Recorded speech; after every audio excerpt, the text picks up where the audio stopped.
So mga tol, dahil nag-update na ang ranking ng IBF kung saan umangat nga po mula number 6 spot papuntang number 5 spot itong si former 3 Division World Champion Janrel Casimero. Bukod nga po dyan mga tol, pinagmalaki nga din po ng Pinoy number 4 contender sa IBF na si Carl-James Martin ang ranking niya ngayon.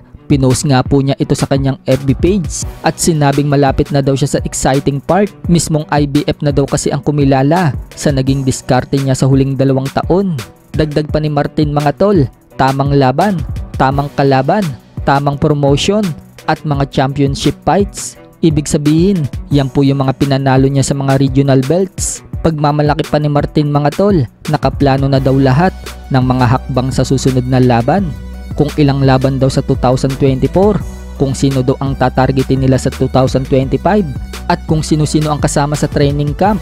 Lahat daw yan nakaplano na, mapa short term o di kaya long term, basta tiwala lang daw. Samantala, sa Monday, papupuntahin nga po ng Presidente MP Promotion Sean Gibbons itong si Carl-James Martin sa Baguio upang mag-join daw sa training camp ng Team Tapales. So makakasama nga po ni Carl-James Martin na mag-ensayo itong si Tapales. Wala namang binanggit mga tol kung magi-sparring ba sila ni Tapales. Huling balita kasi may kinuha ng 3 Pinoy na sparring partner si Tapales. Yan po ay sina Vincent Astrolabio, Herlan Gomez at John Estrada. Kung matatandaan mga tol, nagpresenta nga po si Carl-James Martin na tutulong daw siya kay Tapales na maka-sparring ito para sa paghahanda dito kay Naoya Inoue.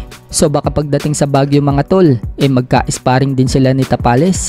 Yan po ang aabangan natin. Samantala, nag-post naman po si Oli sa Twitter, isa sa tagapagtanggol ng MP Boxers. Anya, ang masayahing fighter daw katulad ni Tapales ay delikado daw.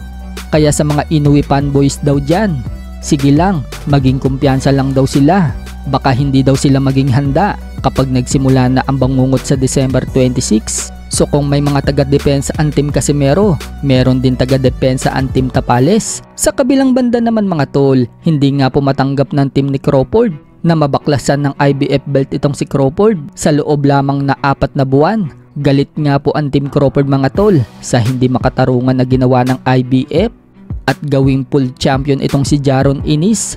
Marami naman ang nangbabash ngayon kay Jaron Ennis, isa daw kasi itong email champion. So parang si Devin Haney nga lang po na tinawag dati na email champion matapos maging WBC lightweight world champion si Devin Haney nang baklasin kay Vasily Lomachenko ang titulo at napunta kay Haney. Kaya ganyan na ganyan din po ang sinasabi ngayon kay Jaron Ennis na isa daw siyang email champion. So wala na nga po magagawa ang Team Crawford dahil nasa batas daw yan ng IBF.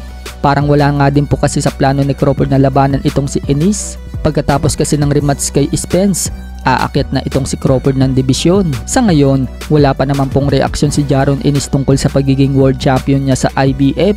Binati naman ni Stephen Fulton si Jaron Ennis ng congratulations dahil isa na daw itong ganap na world champion.